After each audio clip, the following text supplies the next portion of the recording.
Welcome to While the Dogs Are Barking, a podcast sponsored by Answering the Call. Out on the edges, in war, in conflict, and in persecution, there are men and women still moving forward in their faith. Not because it's easy, but because the mission matters. On this show, we talk with people walking through the fire who keep showing up in the field, at home, and in the world's most difficult to reach places. As the proverb says, while the dogs are barking, the caravan is moving. Let's go.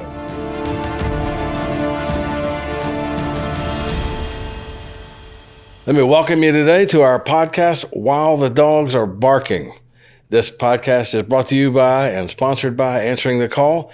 I'm David Fuller, and I'm the director of Answering the Call. And to my right is our co-host, Jessica Gordon. Used to be Fuller. It's still hard for me to get used to the whole Gordon thing. Me too, a little bit sometimes.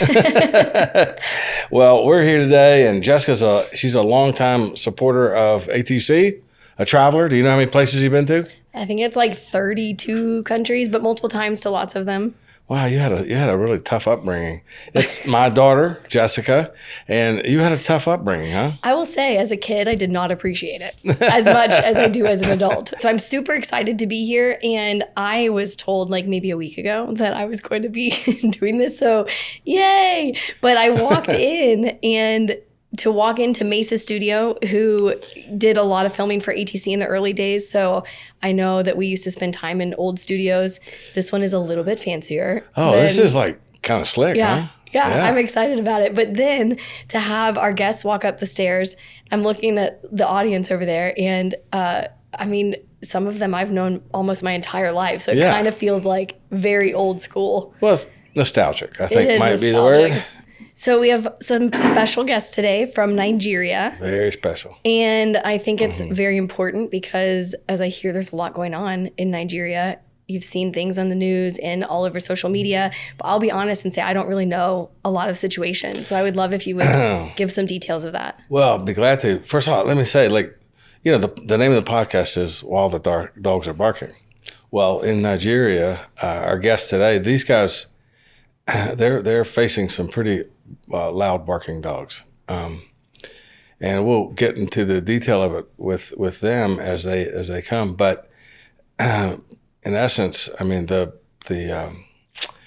level of persecution in Nigeria is significant, and we work in places all over the world where that occurs. However, we're not currently working in Nigeria. Nigeria is, I think this is true, according to Open Doors. If you look at like the last couple of years and get the numbers of people who've been persecuted for the sake of the gospel all over the world, Nigeria is number one, and which is startling really, because it puts Nigeria ahead of North Korea. It puts them ahead of anybody else. And in fact, the countries underneath Nigeria, if you total all that, still Nigeria is seeing higher numbers of persecuted believers than all other countries combined. So two questions. What do you attribute that to? And is that a recent development that they are kind of leading in the rate of persecution, or has that been a long-term thing? I of course, our guests will be able to speak to that a whole lot better than me. But from what I understand and what I know, it's not necessarily recent. However, it is heightened in the last couple of years. It's kind of always been the case in Nigeria. Nigeria, like a lot of countries in Africa, the northern part of Nigeria is Islamic. The southern part is Christian, at least in politically in the name, and so it kind of sets up that kind of scenario. There's aspects to it that are economic. There's aspects to it that are cultural, I suppose, and tribal maybe. But there's it's a very, in Nigeria, as I understand it, it's a very pointed and targeted type of a persecution. So I know that ATC tried to go there at one point a couple years ago. That's been a few years, but yeah, we did. And it was only the one time, I think, right? Correct. So I heard that you had a situation there that I did not know until we started preparing to film this. So I'd love to hear that story. Well, we did have a situation there. We were there. We had networked with some guys I had not met yet, and we were going to fly into to Lagos, and we were going to fly there. They were going to meet me, and we were going to the southern part of the country, actually. The southern part of the country, as I say, is more Christian than Muslim. However, there's also been some disturbances in the south because of the oil companies. So we landed in the airport, and the guy picked us up. He was taking us to a town probably 3 or 4 hours south of Lagos, and as we were moving south, I began to talk to him, and I started realizing, like, this is not the guy I've been talking to online. Ooh. I don't know. I never knew if we got in the wrong car, or if there'd been some kind of game that had been run on us before we got there. But I started realizing this is not the guy we had met with. So anyway, it takes us to this little town, 3 or 4 hours, like I say, to the south of Lagos. We get into a compound in the hotel, and it was starting to feel, I was just starting to feel eerie. It was like something's up, and I don't know what it is. So we were there in town, and it was beginning to be evening. They left us, and they said, "Look, you have to stay in the compound. Due to safety, you got to stay in the compound." I was like, "Well, I saw people walking around." He's like, no, you have to stay in the compound. But what they were doing was keeping us corralled. And so I said, well, maybe about, exchange some currency. No, stay in the compound. And as we began to talk like that, I began to realize, like, these guys have different agendas than what we came for. So we got in the compound. I called immediately a lady who helps us with all of our travel. And I'm like, we got a problem in here. Like, and she's like, what do you want me to do? I'm like, I need to get us out of here. And she's like, where are you? And I'm like, I gave her the name of the town, because I don't remember now, but it was kind of like this fairly obscure kind of place. And I gave her the name of the town. She was like, oh, it was like really a thing of the Lord, right? She's like, oh, I happen to know a missionary who is in the town next to you. Wow. And I'll call him and see if he can come get you out. Oh my gosh. So we were kind of holed up in there. We ordered dinner. While we were ordering dinner, she called. It was kind of a hotel. She calls the guy. She called me back. She said, the guy said, given the location where you are and with what's going on, she said, you're in trouble. He's sure that they're trying to kidnap you. Not too uncommon in the southern part of Nigeria. They'll kidnap people and hold them ransom, and then the oil companies will pay money to get them out. Mm. The problem I had is I didn't have an oil company behind me to pay me to get out. Why not? You look like you would be. I look like an oil executive. Yeah, you look like that type of guy. I recognize that. But so I said, so what do we do? She said, he said he'll come and get you. He said, be ready to go exactly at midnight. I'm like, okay, we'll be ready. So sure enough, midnight rolled around, and car comes into the compound where we were, kind of hotel compound. A car comes into the compound. It was him. I realized that. He's like, he looked at me and he goes, I'm not asking you any questions. I don't want to know anything. If you want to get out of here, get in the car now, and we go. Wow. So we started throwing our stuff in the back of the car, and I was like, wait, we ordered dinner, but I haven't paid him yet. He's like, don't worry about it. We got to get out of here. So they tried to stop us at the gate as we were exiting. There was a guy named DJ. You know DJ? Oh, yeah, I know DJ. DJ was with me, and they tried to stop us. The car kept moving. And we went to another city, and we kind of holed up in that city for a couple of days until we could get the international flights changed to get out of there. So that's my only experience in Nigeria. How many times do you think God has shown up for you like that? Well, I think it's impossible to count because it's likely more than you know. Yeah, I was going to say probably a lot more than you realize. Yeah, that was one. That was an interesting one. So I know that Nigeria is, I know Nigeria's it can be a difficult place, and it can be an aggressive place, and I'm interested to know, and I think that there's a lot of questions that I have that you'll end up probably asking him, so I won't ask anymore. I'll keep it short, but I do want to know, why do you think it's all of a sudden relevant in the news? All of a sudden you're seeing Nigeria everywhere, and... well, I don't want to be a pessimist, but I don't know that it's because we're concerned about believers in Nigeria. Sure. You're kind of putting me on the spot. We're capitalizing on a movement. If I were to guess it, I mean, I don't know, but certainly Nigeria is rich with oil and mineral resources that we need. So, like we've seen in East Congo, the American government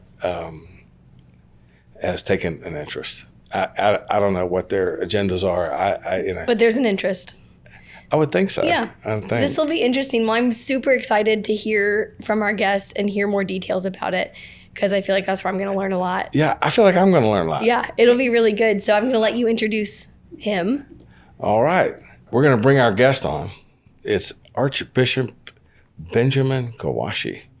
I understand. I'll ask him when he comes on about another nickname I've heard about. But we want to introduce him, and me and you, we're going to switch places, and we're going to bring them on, and I'm going to take your spot. He's coming with his wife, Gloria, right? She'll be with him? Gloria's with him. She didn't know she was coming, but she's coming, and I'm sure she's got a lot to share I'm with sure us. she does. I'm excited. Yeah, it'll be good. So we're here with Archbishop Benjamin Kwashi and his wife, Gloria. Thank you guys for being here. Thank you. Thank you. Before, I want to ask you a whole lot about Nigeria, but I want to understand, what I understood is that you have also another name. Ben Coke is what I heard. Is that true, or is that a story we should not share on the air? I don't know. It is true. It is true. It's been documented. Well, we're really glad to have you guys with us here today. Our goal here is really to just understand what it is that's happening and taking place in Nigeria. So let's just jump right to that. What in Nigeria? What's going on these days? What's happening down there? I think that the discussion in the country at all levels, local government level, religious levels, business levels, political levels, has been the pronouncements of President Trump calling out Nigeria as a nation that's killing Christians, and not just calling it out, but making statements that amounts to him and his government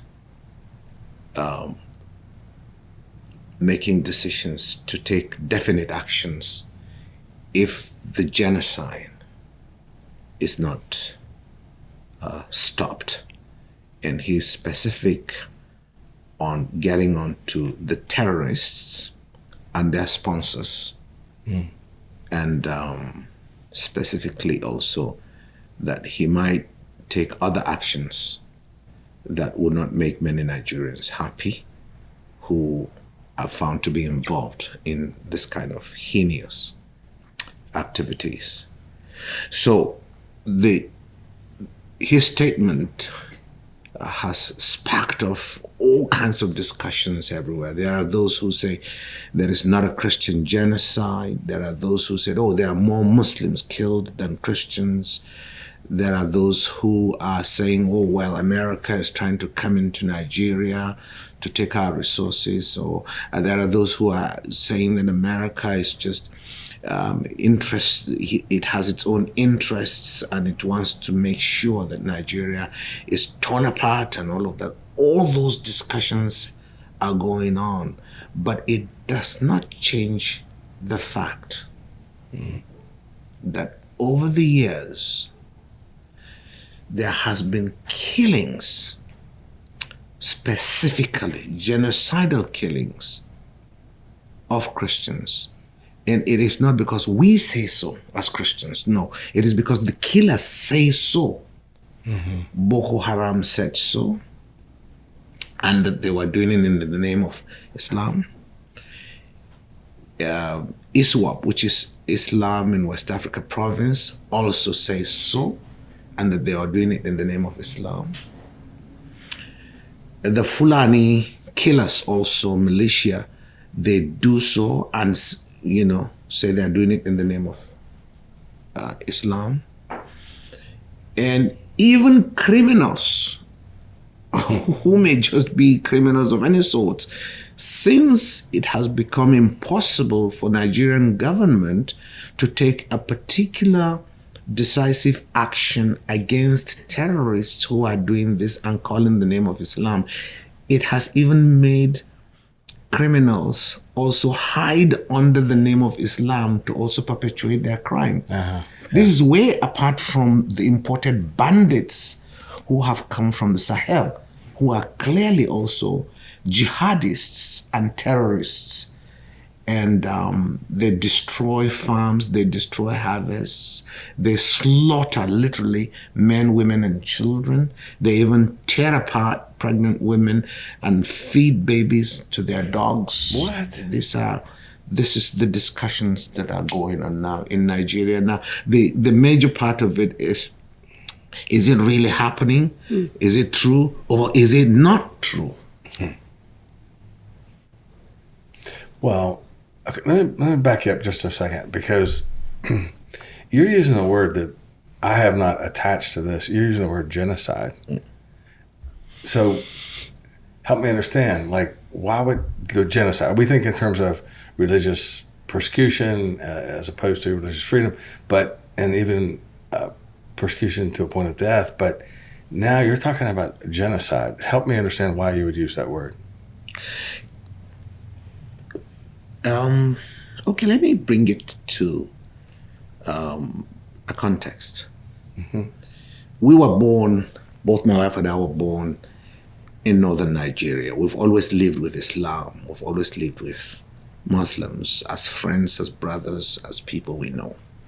But we also have always lived with the fact that in northern Nigeria, the dominance of Islam as against Christians who are minority in certain places is an accepted thing. So we've never contested any more than our portion. And so we kind of think that it's okay. But by the 70s and 80s in particular, you could find an odd case of some Christian, who is accused of blasphemy and he's killed. Okay. And there is just no case. Nobody's arrested. Nobody's jailed for it. By the mid-80s, it became fairly a regular occurrence. Then we began to notice that the governments are either unwilling or unable to protect Christian churches. Which is it? Quite frankly, I'll get to that in a minute. But you see, by 1987, our church and our house, along with over 120 churches, were burnt down in 72 hours. Wow. A few people were killed, and according to security reports, I was also going to be killed. But that night, she had traveled, and some security agencies rescued me. So I barely escaped. You would have thought again that government would arrest such people, would prosecute them. Till date, nothing. Still. So by the 90s, the killing of people, particularly Christians in northern Nigeria, was no longer anything you could expect justice from. And in fact, the latest case is a man from her hometown area who was attacked by a Fulani, but he was able to overpower the Fulani and take the knife from him and stab him in his own farm. And the legal system have sentenced this gentleman to death for protecting himself. In his own property. In his own property. So obviously, whether the government is unwilling or the government is unable is becoming clearer, which is why the word genocide has come to play. Because over time, you will notice that in Benue State, in Adamawa State, in Taraba State, and parts of Nasarawa State, including in particular Plateau State. So since we cannot fight back, what we have done over the years is to make sure that we have records and data with pictures and evidences and witnesses since 2001. In fact, it may interest you to know that in 2001, September 7th, more than 150 Christians had been killed before September 11, 4 days before that. So September 11 simply eclipsed what we were going through. And I remember I was invited to preach at 10 years anniversary of September 11, and I thanked all the dignitaries who invited me and all of that. And I said, can I put it in perspective? 4 days before that, over 100 Christians were massacred in Jos. 10 years down the road, over 20,000 have been killed. September 11 was 3,000 people, bless their souls. But it stopped. But nobody seems to care about us. So by the time the progression of these killings had reached an unbearable state, is the reason we began to bring out documents and cries and said, this is genocidal. And by every evidence available, it is a genocide. But it is not only that. While this was going on, some 8 years back, we discovered that the imported killers and other criminal elements have turned also on moderate Muslims. And not only moderate Muslims, but they've turned particularly, especially on the poor and the helpless in the rural areas.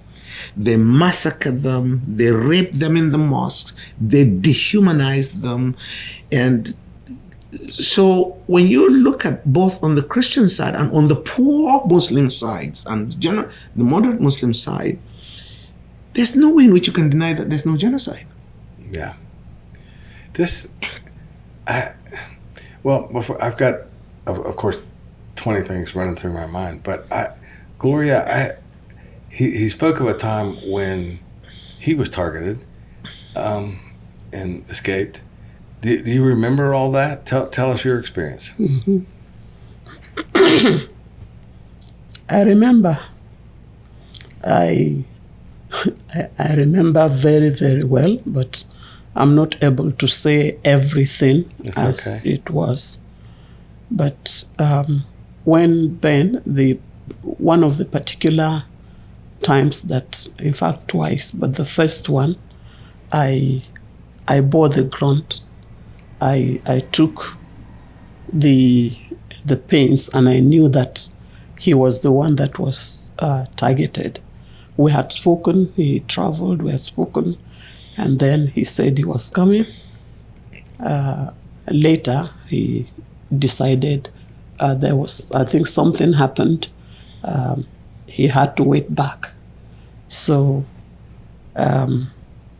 it would seem that his telephones around that time were tapped. They always are tapped. So they're always tapped. I know that. How they knew, I really didn't know. But so it's a guess that his phones were tapped. And then around in the middle of the night, we had these unwanted guests, visitors that came, but they came specifically for him. When they broke in, they did everything possible to get into the house. We don't live like here. We have burglary proofs, what we call burglaries, to protect us. And it's not just a careless way of living, but they did everything to break in, to get into the house. And the first thing they asked was, where is Ben? Where is the bishop? So I said he had not come back. And that was the beginning of the, molestation, I will say, in general. And they did everything possible to make me sure where he was, because they were so sure. They said, we knew he was coming back today. He is back, he's at home. But I said he was not back. He decided to stay back. He was not yet back from the journey. They refused.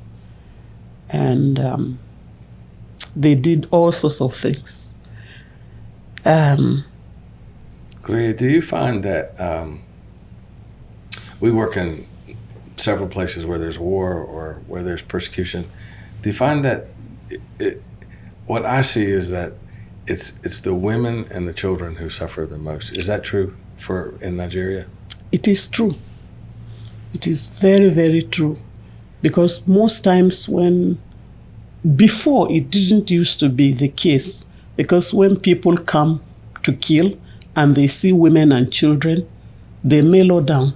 Right. Somehow. But nowadays, as you just heard, even pregnant women are not safe. I heard him say that. Yeah, they open them. That's hard for me to get my mind around that. But it happens. And for those people to deal with me the way they did, I don't think they care about women and children anymore. No. When they just come, they just do whatever they want to do. If one is lucky, you have your life. But if not so, the way they did, I thought maybe they kept, they tried all sorts of things. They tried all sorts of things. Undescribable. She was left blind, broke her head, broke legs, ribs. She was... Oh my God. Yeah. She spent about almost 9 months here in the U.S. to recover. She really undescribable things, I think. We'll leave it at that. We can leave it there. I would say, Gloria, I'm sorry. I can't imagine that kind of violence. So Bishop, let me ask you then, what's the result of all this been for the church? How is the church able to continue its work? Is the kingdom continue to grow? Or what happens in the face of this genocide? It's been beautiful. Believe me.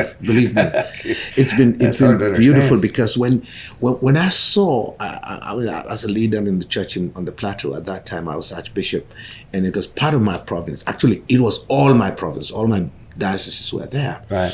And when these Christians were hounded down, killed, massacred, Christian hospitals destroyed, Christian teachers' colleges destroyed, Christian Bible colleges destroyed, churches destroyed, and they were running all the way from the Borno areas northeast.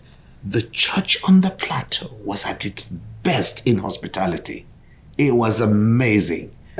It was amazing. I mean, because the EYN church, which is the Brethren Church, they lost their headquarters, so they moved to Jos. The hospitality in Jos was great. Schools opened for their children. Churches, Catholic churches, Anglican churches, Kokim Church especially, Church of Christ in Nigeria, Ekwa Church. It was just,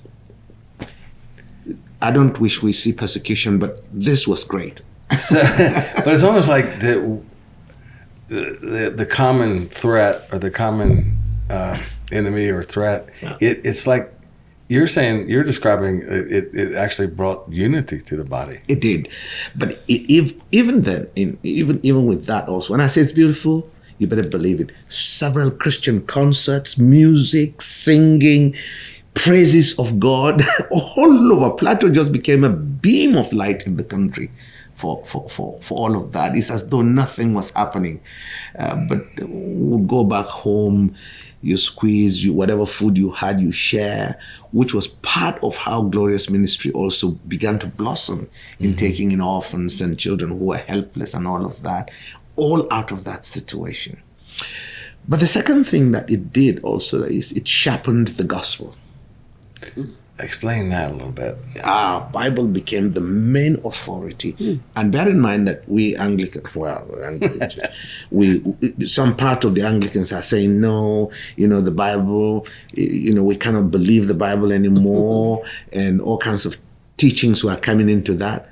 And I say, brothers and sisters, this is what is helping us to navigate the difficulties of the lives we are living in. Yeah. So we're literal believers of every word in the Bible. Well, one thing that strikes me is the vast majority of the New Testament was written to a people who were being persecuted. Exactly. And my argument for the Western brothers and sisters is, look, guys, you have good hospitals, good roads, good aircraft, good everything, good surgeries, good everything, and you have money. So if you choose to go to hell by choice, you've had a good life. We have not had a good life. So we cannot afford to negotiate heaven that we hope for and then to reject the Bible, right, only to be suffering for nothing. It doesn't make sense, because the reason we're being persecuted is this. So to denounce this now doesn't seem to make sense. It doesn't make sense. No. Maybe, I don't know. I guess I've kind of thought before, maybe here in the West and the States, maybe the good life serves as a distraction. It shouldn't. To be honest, I think it's God's blessing. Affluence is God's blessings. The only problem is that when we let the enemy deceive us, that it's our accomplishment, our own effort, and so nobody can tell me how to do it, including God, then we fall into that part. You're a wise man. Gloria, he mentioned a ministry that you've had with children. Help me understand. Tell me a little bit about that. Yes, I was saying that I had that first when I was attacked. I just looked at the young men that were used to do the dirty job. I said these were children that were born in families, but they didn't just have what it took for them to come up as young, responsible children. And then with the attacks and the children being left on their own, mostly in the what we call internally displaced camps. Internally displaced. Internally displaced camps around us. I just felt that these children will need people to help them. Also, it was like rescue mission, because it began like a rescue mission, really. So I took the first set. Ben was not around. And then the second set again. I was not around. And the third one. I was still not around. I was still not around. What really convinced me was the fact that these children need parents. I had listened to sermons before and other things.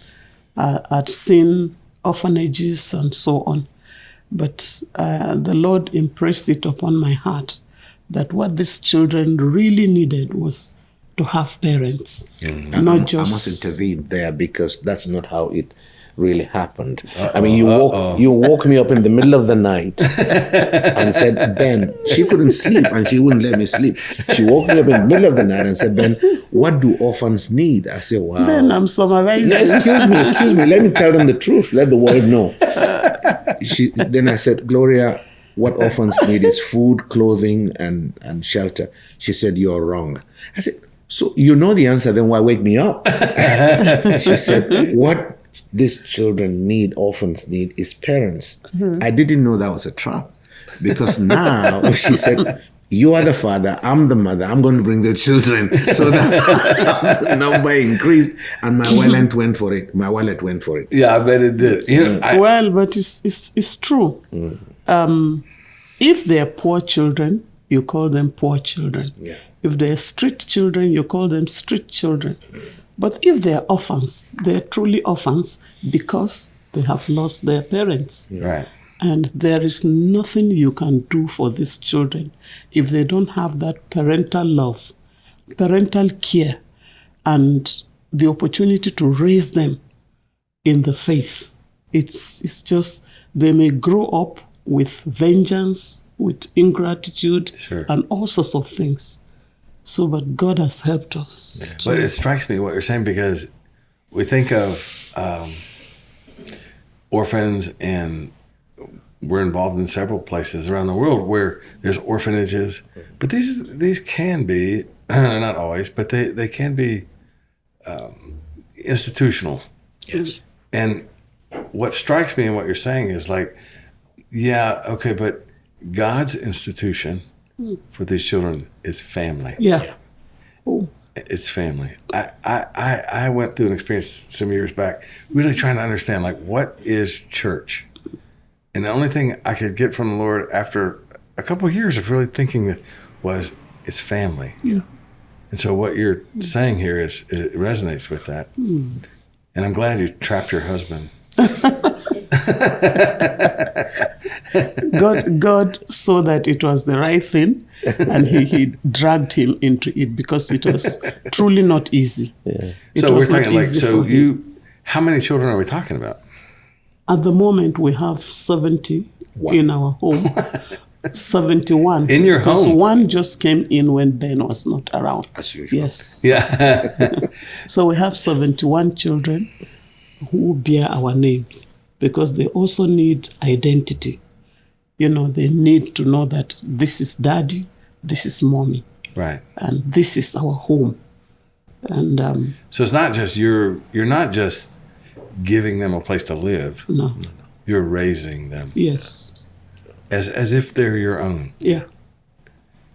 It's amazing. 71 children. Yes. Yes, at the moment, and you must remember that we've been doing this for years, so that there's a cycle of growing and moving on and graduating and getting married.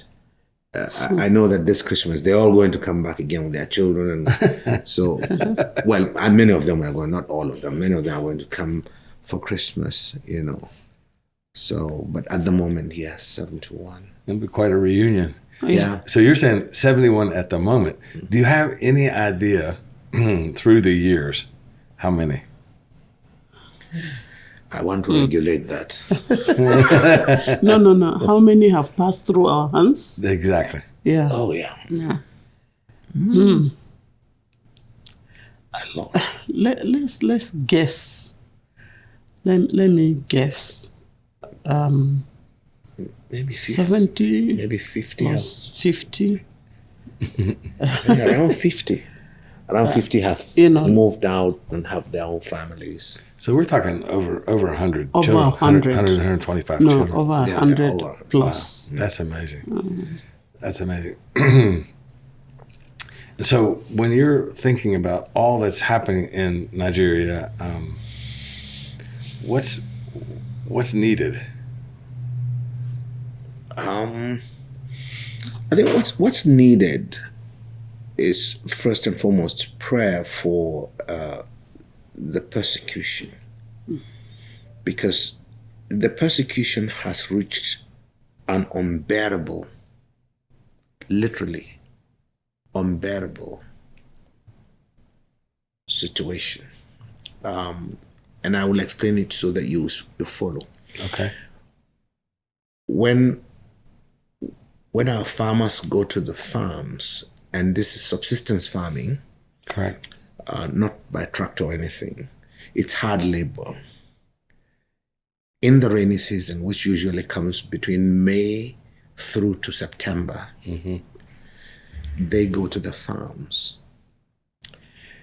The Fulani militia bring their cows to eat up young crops growing.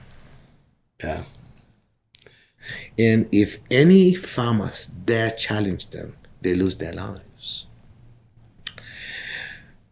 When the farms have grown and it's even time to harvest, the Fulani militia come again, release their cows to eat up the grown crops. In some cases, they cut. And where they in some cases they actually do the hard effort of cutting them down so that their animals can feed on them. Then the third level is when they allow you even to harvest your crops, then they make sure that they overrun the villages, destroy the barns, and burn whatever is in the barns and in the house and the farmlands themselves. That is one. Two, it is not a question of one village. It's not a question of 2 villages, not 10 villages. I'm talking about over 100 villages that are overrun literally now. And the villagers have been removed out of their villages. And these killers, terrorists, herdsmen have resettled. They've settled. So the owners of the village are now wandering Arameans. I said they are wandering refugees in IDP camps, in displaced camps almost permanently. And I'm talking about nearly 10 years now. What was he talking about? Hundreds of thousands of people. Yeah. So the other side of it, the second part of it is the destruction and the havoc that the terrorists are bringing upon the land of Nigeria. They've moved now to the northwest, where there are minority Christians but majority Muslims. And they are wiping away humanity, literally. But what do you mean? They're wiping away human beings completely and annihilating people so that history is wiped off in these rural areas. Well, of course, people can bring arguments that, okay, these are done for mineral resources and all of that. But the issue is, even if it is for mineral resources, couldn't we discuss his business? You win, I win. And the poor people also get something. Right. But no, they're wiping them all off. So the desperate situation is, and this is the prayer I'm praying, that we don't get to the point where we lose control of our sufferers, because already they think people like us who are making appeal for reasonable approach to get government to be sensible and responsible and accountable for. That's the reason government exists, which is why we're thanking Trump, because they failed to protect the poor. They failed to protect anybody at all. Nobody is safe. So in particular, Christians, and in particular, the poor. So if that failure is not checked, when an angry poor man decides his life is now worth nothing and can die, he might even kill innocent people as well. And we're getting close to that edge, unfortunately. I'm following you now.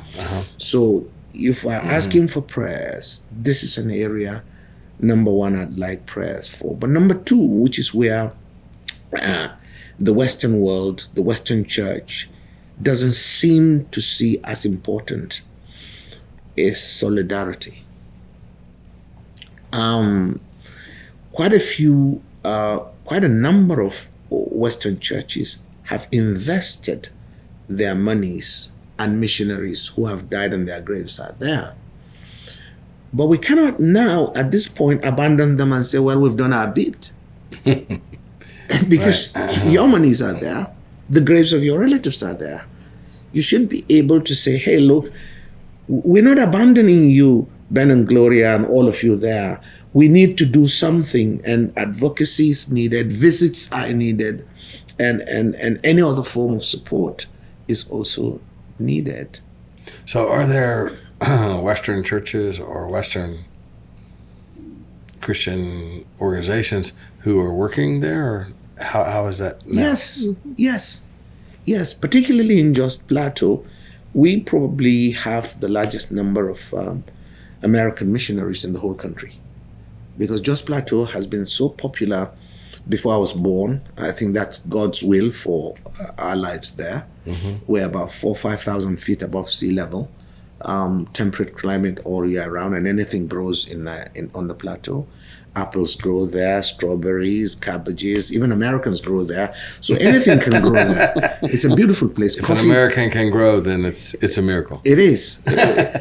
Coffee grows there, tea grows there. So there are schools there too. And their schools are all there. American schools, missionary schools are all there. So I think that we need to look at solidarity. It's a big thing, because one of the fascinating things about Islam is the ummah, the brotherhood. Right. It's missing in Western Christianity. We're too individualistic, and it's not biblical. No, it's not biblical. Scripture says that when one part of the body suffers, we all suffer. Yeah. This is the kind of solidarity, I guess, that you're calling for. It is. So in terms of it's like missionaries are there. You say there's Christian schools, Christian clinics, I would suppose. Yeah. Like this. Yeah. Where's the biggest need now? The biggest need is to support the Nigerian government and to continue to ask the Nigerian government to get people back to their ancestral homelands. That's number one. Is the first thing, because those ancestral homelands is related to them. The earth is related to the owners. They farm there. They know everything about the lands. If that is done, the beginning of justice starts there. As a church, we're taught to forgive. But we continue to forgive a people who don't even know that we're forgiving them, and they're continuing to kill generations. So we need a call, an international approach to a sense of justice for people. Number one, we are oppressed. We've lost all our rights, most of it, as for being Christian. Number two, we're being killed. Number three, we're being thrown out of our lands. So all of this injustice is too big for any human mind to carry alone. And one of the things Gloria has done, and I support her 100%, is we've seen in history, if Gloria does not do what she's doing with orphans and some of these children, and by the way, the orphans living with us are 72, but every day in the last 15 years, Gloria feeds over 500 children. Because we've had to start a school for some of these half orphans and others who don't have a place to stay from internal displaced camps and come in. So Gloria has admitted them into school from kindergarten up to senior high school, 18 years, then they move on. So she feeds them every day throughout the year, including Christmas. So what we do there is to essentially sow the seed of the love of God in their hearts. Morning prayer, liturgy, Holy Communion, chapel, sports, all of this. If we do not do that, history has shown, when these kids get to 35, 40, 50 years, they will revenge. Yeah. And we're intercepting that. Now they are happy. They're living lives like normal children. They have parents, Gloria and me. Some of them even call us grandpa, grandma, and all of that. And so we keep going. So this is a critical part for me as a pastor that I'm worried about. Vengeance is, and when they start it, it's a senseless vengeance. We've seen that in the Balkans. We've seen it everywhere. Yeah. This happens. We don't want that. I also don't know how the insecurity that we have can be tackled, because that has made even those of us that are there, we're afraid, we're scared. And those who will want to come to us are afraid, they're scared. And rightfully so, because the insecurity is just much. There is this where there used to be this kidnapping, the killing, everything has become, the chaos is too much. How that can be tackled is a need. I'm sure if you call any woman in the village, that is what she will tell you. The need is just give me security. Let me be sure that if I go to the farm, nothing will happen to me. Mm-hmm. I will be able to go to another village market and come back safely. I can go and visit this other person. The insecurity is just too much, and it's a dire need. It's a dire need. And in fact, you know what beats my imagination, David, is this: that the international community gains a hell lot from Nigeria through all this. I'm talking of billions of dollars. Yeah. Whether it's France or England or Germany or Switzerland or America even. They're gaining, but they're saying nothing about our lives. Does that sound nice? It doesn't. No, it's and there's even more to gain, by the way. There's more to gain. Because Nigeria is probably next to Congo in terms of the rare earth mineral resources that the world needs. Yeah. I know that the Western world knows this. So why don't you spare lives, please, and take the minerals and leave us alone? I mean, we don't need. We're content with our little yams and corn and maize and what else, Gloria. We're okay with it. Take the minerals and live our lives so that we can live our lives. Just take the minerals and go. Yes, but the injustice is also with the world, with the Western world. You gain all of these things, and then you turn a black eye. Where are the weapons coming from, Frank, for example? These bandits, these kidnappers, these Fulani herdsmen, these terrorists. Where are they getting these weapons from? Well, you tell me. Where are they getting these weapons? Honestly, if I knew, I would go there myself and tell them what I'm telling you now, that this is evil. Yeah. So I pray that your podcast gets to their ears. They're evil. They should stop it. It's not right. Human lives are the same everywhere. We all go to the same bathroom. Nobody else goes to a different bathroom. So why treat other people, in a human way? By the way, I'm a great fan of Wilberforce. I think we're all equal. I do as well. You're saying that the violence has even kept people from coming to help. That's right. Yeah. That's right. So, what about if I came to Nigeria, how can we help? Well, the first help you would have done is your coming. Yeah. That will excite everybody, even if it's for a day.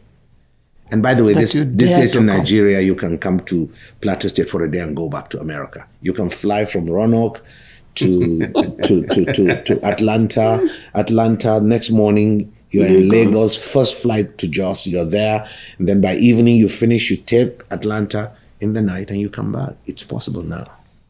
So just mere seeing you is okay for us. Will you be there in March? Yes, we'll be home. If you will allow me, I will come and see you in March. We'll be there. And we can talk and understand. We'll take you to see places. Yeah, go see places and understand. What we want to understand is what is God doing here? I understand that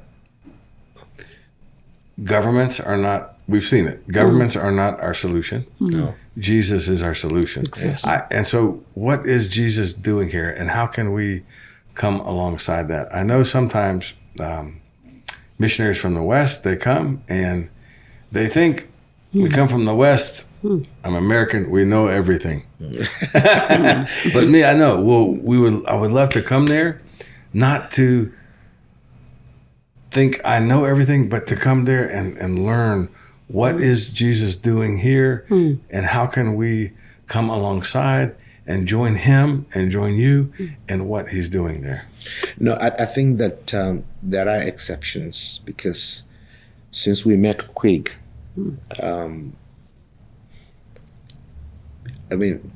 Quig and his church have been a lifeline, not for us, but for these children and for the ministry. Amazing lifeline. And they want to come and see. I've challenged them. They will come next year. Maybe we could talk Quig into coming with me in March. That would be great. Huh? That would be great. As soon as we're done here, I will ask him. So there is that. Then there are other people who are simply crazy people. Somebody like Baroness Caroline Cox. Yeah, I'm familiar. She would hear about bomb in Jos. The next flight, she's in Jos. Yeah. And she would say, "Where's Ben? Where's Ben?" And everywhere. Not So that she has- you know her. Oh, very well. personally. You know, we work in South Sudan, and Sudan. Right. So I she- don't know her personally, but Oh. very familiar with her and with the work she did, particularly around Darfur. That would be exactly. And in exactly. fact, we have a school right at the border of South Sudan and Sudan. We have a school there, and most of the children are children that she got redeemed from slavery. Yes. And most of the children that are there, or that they were able to get out of Sudan and into South Sudan, into that region, and they were able to have a school, and most of them are there though because of her. Yes. And then we have others like Andrew from Release International. They don't have money, but they just come and say, "Ben, how are you? Take us to these places." And I just show them places, and they cry, we pray, and they go back home. Right. Sometimes it's £1,000, but that's not even it. That people come at all from Release International, and we have Caroline Cox's Humanitarian Odd. Then Barnabas also. Barnabas, some folks from Barnabas do come to us when they hear about Jos or Nasarawa or even Maiduguri. They come in the midst of the danger and spend 2-3 days and go back home and tell the stories. So I think that's It strikes me what you're saying, because you said your first call was for solidarity. Yeah. And the first step, perhaps, in that solidarity is come and see. Yeah. Come and pray with us. Come and share with us. Come and be a part of us. Yeah. And it's an open invitation. I hope that many would heed that and come. It's not. And when you come, also hold your life in your hands, because you might die. Don't scare people. Don't scare people. Not scare you. But the truth is that people are there. My secretary, she's been there 43 years. She's from Britain. Really? Yeah. She'll be 80 next year. She's going nowhere. She's seen the best and the worst. Yeah. She said, "Ben, I can't leave you." So the best of it all is, I can tell you this, because I've been through cancer now 3 times. Until your time is up, you remain immortal. So I don't think we should be too afraid to come I agree. for that. But our lives are in God's hands. And it may be air crash, it may be any other crash. But that you have set out to go and encourage people and cry with them and stay with them and pray with them. If it is God's will, that you will do many times in your lifetime until your time is up. So we as Christians need to encourage our faith and trust God that it will be okay. I was telling Gloria, our organization, Answering the Call, has been involved in Africa a lot. Yeah. Primarily, for us, the places we've been most involved are in Sudan, South Sudan, in Sudan in the Nuba Mountains, Yes. and then also in Sudan in Darfur. Yeah. And we've seen good things happen there. We've seen schools built. Yeah. Most of all, we've seen people come into relationship with Jesus who even some of those who even carried out the massacre in South Sudan. Some of them are now. They come at least for the preaching. They don't shoot me, which is nice, and they're hearing the gospel. They're being exposed to the gospel really for the first time, I think, and so that's been amazing. I maybe it just strikes me as we're talking. I've probably been in and out of South Sudan 60 or 70 times in Sudan, 60 or 70 times. The other place we work there is, you mentioned it, is East Congo. So we've worked in East Congo for, 20 years now, something like that. So I've been in and out of there many times. I agree with you. It's when it's time to go, the Lord will take us. Yeah. And when it's time to go, frankly, maybe we'll even be happy that it's time to go. But until then, this I just so much resonate with and appreciate this solidarity that you're calling for. Because you're right. There is. We work also in the Middle East. There is among them a brotherhood and a solidarity, and it's non-governmental. But what we have is more. We have the Holy Spirit. Yeah. We have this thing that should bring us together. That should bring us into deep relationship. We should care about each other enough to at least go see and pray. I think sometimes the Americans, we're a culture who wants to do something. Yeah. And I think the thing is, like, maybe the important thing is not even to try and understand what we can do initially. Maybe the important thing is just to understand we can go and we can be together. Yeah. We can pray. And David, I think that 2 weeks ago, I would have been here earlier, but 2 weeks ago I stayed back because a brother from Australia decided he was coming for just 3 days. Another brother from London was coming for also just 3 days. And they came 3 days. They saw us, we prayed, we ate, they saw the children, we had a good time, and they went back. Yeah. Now, when you visit and see, that is when you can go back now and say, look, I've seen there's a need, there's another need, here's another need. I think we're going to do something about that. Then doing comes in. That's right. That's exactly right. That's exactly right. Well, if you would agree to host me, I would love to come to Nigeria toward the middle of March or so. Please. And I look forward to being there with you. Yeah. For me, I look forward to being there and with the children. They would love it. I don't want to brag, but I'm a grandfather. Yeah. They would love it. Some of our children have never touched a white man before. Really? Yeah. So 2 weeks they can ago, even touch. I'll let them touch me. They can. 2 weeks ago, particularly the little ones, they were touching the hair of the guy from England. The guy from England, Gabor, that's his name. His hair, he knelt down, and they were touching his skin, inspecting all of him, whether he was really human. Just to make sure. That's all. I don't have any hair for him to touch, but he can touch. But I was taking. They didn't know I took their photograph and a little video. But it's an experience. Yes. By March we'll be there. Yeah. God bless you. I want to close with a thought. You said earlier, and I want to ask you to repeat this. You said when we were talking off camera, you said that you're here not to speak for yourself. Yeah. Tell us why you're here. We've seen people die. Before I got married, and then after we got married, we saw more. And over the years, we've wondered how and why God has kept us alive. My classmates have died. One was particularly burnt in his church, roasted literally, and his head over his Bible and his Bible never burnt. We took it and gave it to his wife. We've done more funerals than weddings. And I told Gloria, I don't know why God has kept me alive. But for every moment that I have, I will speak for the voiceless. I will speak for the dead and hopefully speak for the living. Because I have a gospel worth living for, and I have a gospel worth dying for.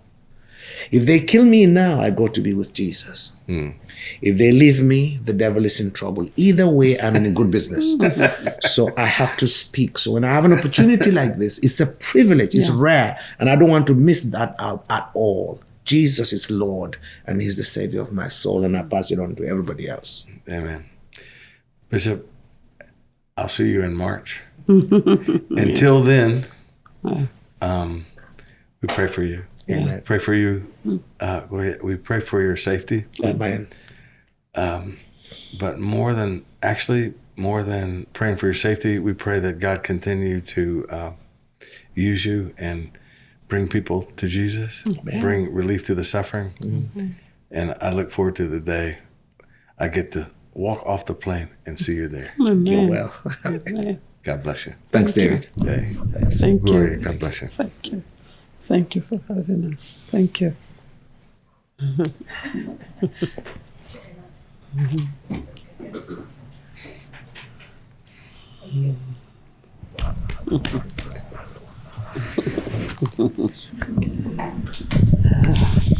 Thank you, man. It's nice to get to be with heroes. Oh, no. Oh, yes.